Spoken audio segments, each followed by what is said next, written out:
तो hello guys, इस video में हम जो आचार्य प्रशांत सर है उनका जो विद्यार्थी जीवन पे जो बुक है उसका पहला चैप्टर यहाँ पे हम पढ़ेंगे एक साथ। स्टार्ट करता है।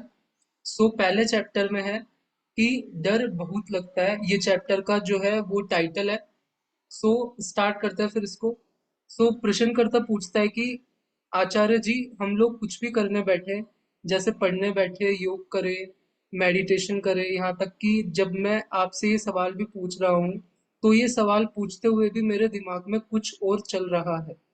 तो प्रश्न ये है कि मन को नियंत्रित कैसे किया जा सकता है और कैसे उसे एक समय पर एक ही चीज में लगाया जा सकता है। तो प्रश्नकर्ता ने ये प्रश्न पूछा है।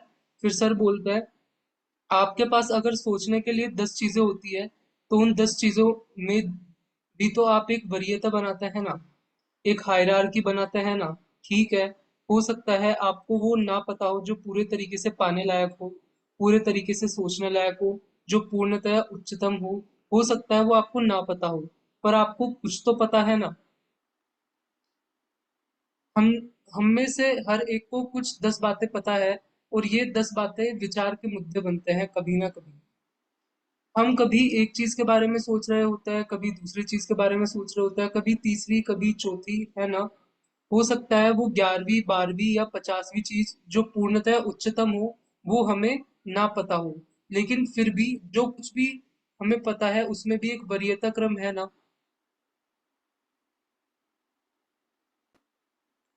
आगे बढ़ता है।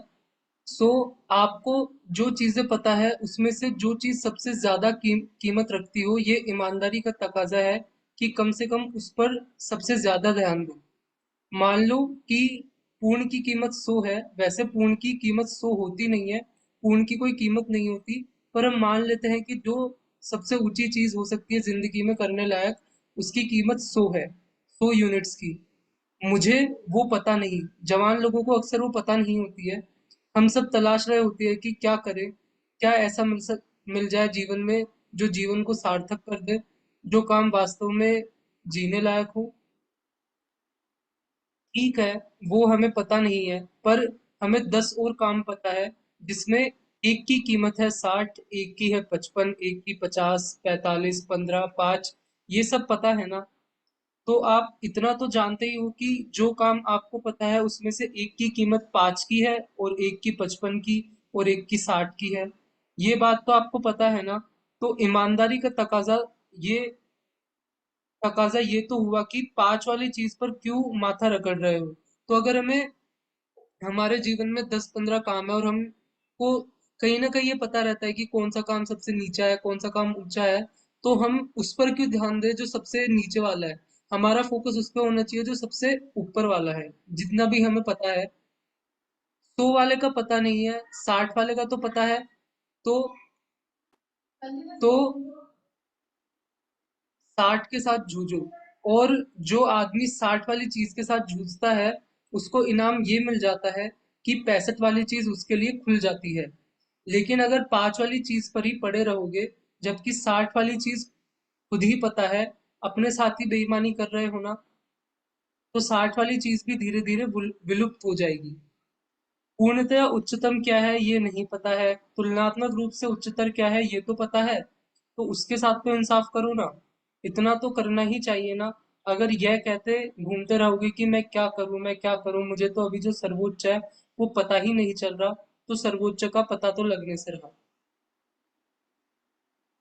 सर्वोच्च तो वैसा ही है जैसा 0 केल्विन तापमान। पा सकते हो तो पाकर दिखा दो।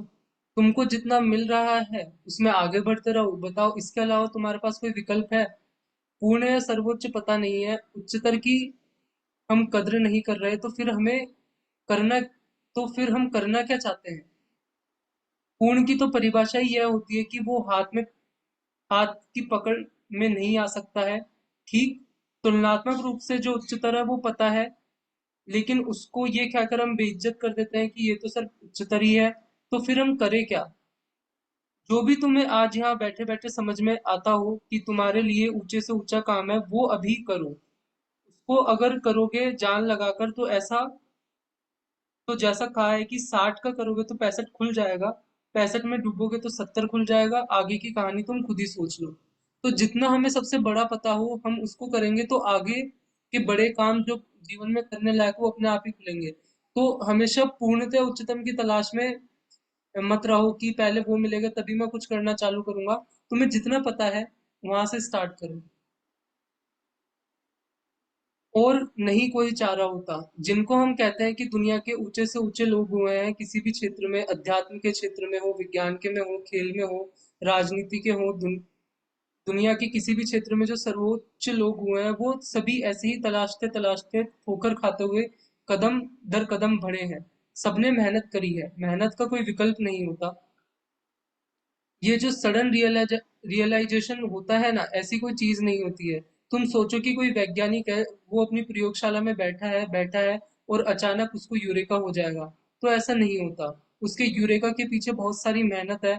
उसी तरीके से तुम सोचो कि कोई आध्यात्मिक साधक है, वो पेड़ के नीचे बैठा है और अचानक उसे बोध मिल गया। तो ऐसा होता नहीं है।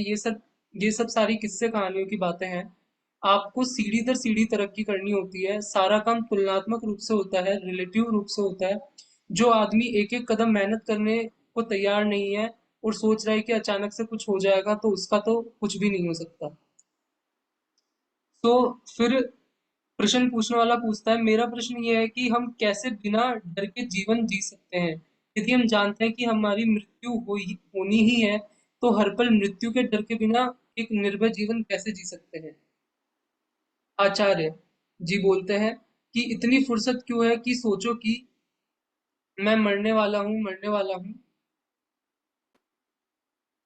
मौत से डरोगे तब ना, कि जब मौत के बारे में सोचोगे। जिंदगी में इतना खालीपन, या जमीनी भाषा में कहूँ तो बेलापन है, क्योंकि बैठे बैठे यही विचार रहे हो कि मौत कब आएगी।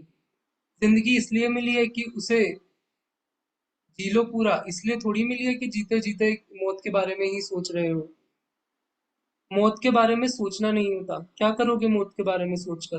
तुम मरे तो हो नहीं, तो तुम्हें कैसे पता कि मौत कैसी होती है। हाँ, इतना तुमको पता है कि जीवन का अंत होता है।